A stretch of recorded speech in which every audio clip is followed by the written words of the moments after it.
So, it's been about 2 years since the Xbox Series X and S released. Thanks to a messy 2 years in general and scalpers and shortages, the next-gen consoles have had a bit of a rough go, a bit of a rocky start. As, you know, it's taken a lot of people quite some time to get their hands on these things. That being said, Xbox and Sony are in full swing now, so we're gonna take a look at the Xbox today. You know, a bit of a report card, a catch-up on the state of things. Numbers, services, updates, accessories, things like that. We did it last year, Xbox 1 year later, so now let's talk about the second year of its life. And don't worry, we also did one of these for PlayStation 5 if you want to check that out too.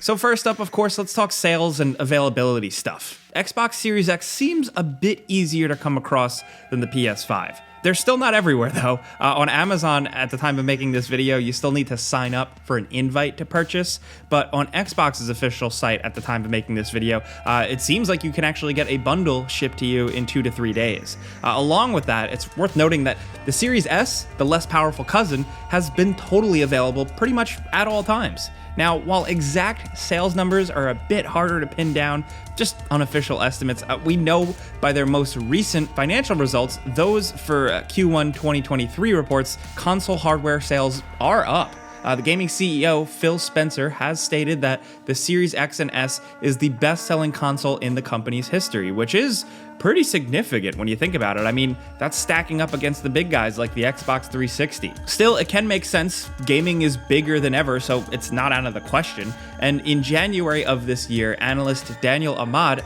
estimated Xbox has sold over 12 million units, keeping it on the same playing field as PlayStation. Now, a lot of pundits have guessed that Xbox's gamble with the Series S might be paying off, like its lower price point is serving as a way for more people to get cheaper Xbox hardware and take advantage of Xbox Game Pass and the whole ecosystem thing. They very much clearly have made moves still showing that they are in the platform business just as much as they are the hardware business, if not more. We'll talk more about Game Pass and the state of that in a bit. We're gonna keep going with the plastic stuff you actually put your hands on and talk accessories. This is always the fun part. Now, just a recap, at launch and the first year, official stuff-wise, there was those expandable storage things, which were 220 last time we talked about them, which is steep, but they seem to be on sale or discounted more often now.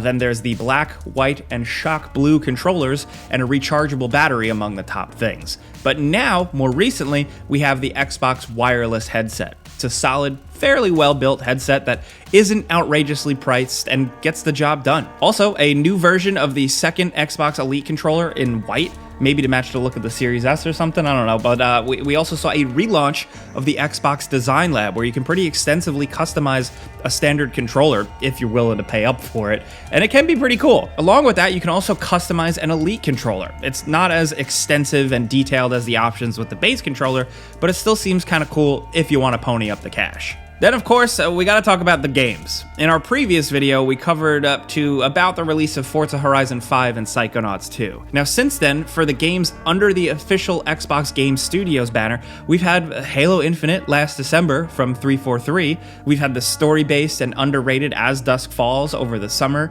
and Grounded hit 1.0 just a few weeks ago. Now, starting with Halo Infinite, of course, it was planned to be an ongoing thing with people still going crazy for the multiplayer up until this day, but the roadmap and just the way things have went down, it's a bit long and complicated, but ultimately it seems like it fell short for a lot of fans. The campaign only lasts so long, and it seems like Microsoft was hoping more people will be playing Halo today. They've even admitted there's more work to be done, publicly. And we've just recently seen some new updates and events in Forge. We don't know yet, it's too early to call if the game will have a big resurgence or blow up in a new way or anything, but yeah, it seems like now they're putting the work in. And I think fans are expecting and really wanting more because the core gameplay is really good. When we put out a video back when it launched and when everybody really started playing the beta and everything, the general consensus was like, oh, this is pretty fun to play. So now we're just waiting on more stuff from it. A lot of people are unhappy, so like I said, we're just gonna have to wait and see. Grounded is also a significant one, probably more than you might realize. It definitely caught us by surprise for sure. We had played the game back when it was like an early access thing and thought it was a cool survival thing, but now with the 1.0 release more recently, it seems like people are really digging it because Microsoft has announced it hit 13 million players, which is absolutely unprecedented. So far, anybody that we've talked to who has put time into it is really enjoying it. And it kind of seems like it was like this weird surprise sleeper hit for Microsoft, this slow build into a massive thing. And we're curious to see where that goes. In terms of games, you know, it's been a little light if you compare it to previous generations. A lot of people want more from Xbox's first-party studios. Now, I said this in the last video though, taking a look at Microsoft or even Sony's libraries 1 or 2 years later, in my opinion, is a bit more subjective. You know, you might only be into certain genres or franchises, so the actual number of games may not matter much, but here with Xbox, we find ourselves continuing looking towards the future more than anything. Same as last year, with lots of announced games long in the works like Fable or Perfect Dark, or stuff that is seemingly right around the corner, like Redfall or Starfield. This is where hopefully some blanks will start to be filled in. We've all talked endlessly about Microsoft's big acquisition stuff, like with Bethesda, but we're going to hopefully finally start to see the fruits of this stuff soon.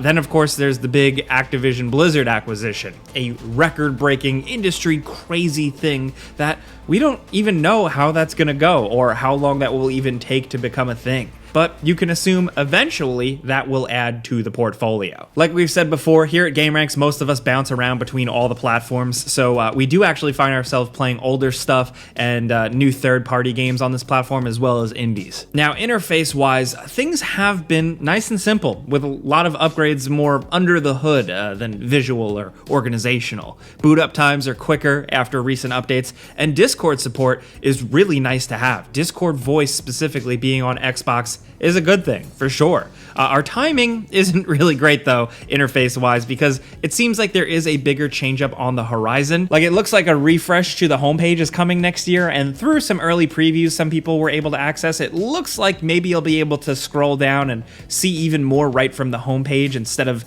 accessing apps. Now, as of right now, Microsoft said that they're still experimenting with it and putting some things out and getting feedback, but we're looking forward to seeing what they actually cook up. Microsoft is also testing an energy-saving graphics mode, possibly, which is something we haven't really seen on consoles before. An Xbox Insider Program survey asked about getting options to limit frame rate and possibly save power, whether for environmentally conscious reasons or just to save on your electric bill. Most recently, Valve's Steam Deck has done a really great job with power options, but it's a handheld.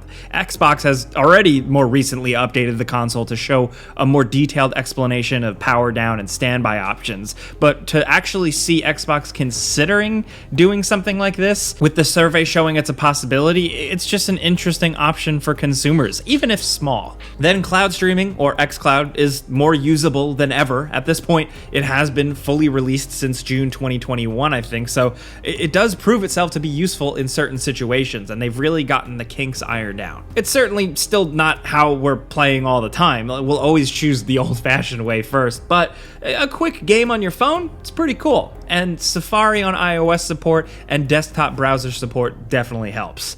Then, of course, there's Game Pass itself. Still, seems like a pretty valuable service. Still getting a lot of good day one games, and a lot of cool indie games show up on it too. It's been useful to have. Now, as of January 2022, Game Pass nailed 25 million subscribers, according to Microsoft themselves. Console Game Pass subscription growth, according to them, is slowing down. I guess they can only reach so many people. There's only so many consoles. But it seems now they're doubling down on PC Game Pass as well, because, like we said, they're more in the ecosystem business than anything else. The Game Pass Friends and Family tier was also revealed in September 2022, which, we have no friends or family, but hey, that's gotta be useful, right? We know a lot of people have been asking for it, so it's a smart move, and we're glad to see it. Frankly, that's where we're at in year 2. They have doubled down on services, and we find ourselves really looking towards the future now that the groundwork has been laid out. We've said the same thing pretty much about PlayStation, where on both ends, it seems like these consoles are really only just getting started. It's going to be very curious to see how the Xbox Series S fits into all this. There has been speculation about that, with it being underpowered, but still, we're excited to see what's next. With more people getting their hands on these consoles and more big games on the horizon, it feels like this generation is finally starting to show up. So here's to Xbox in year 3. I'm sure we'll be taking a look at that, but that's where we're at with this. Talking Xbox, just kind of a quick look at things just for fun. So let us know what you think. If you're playing on Xbox, how are you feeling about the console down the line? How are you feeling about the services, Game Pass, anything like that? Let's talk. If you enjoyed this video, maybe we kept you occupied for a few minutes and you had fun, clicking the like button's all you gotta do to help us out. And if you're new, consider subscribing because we put out videos every single day. But as always, thanks for watching, and we'll see you guys next time.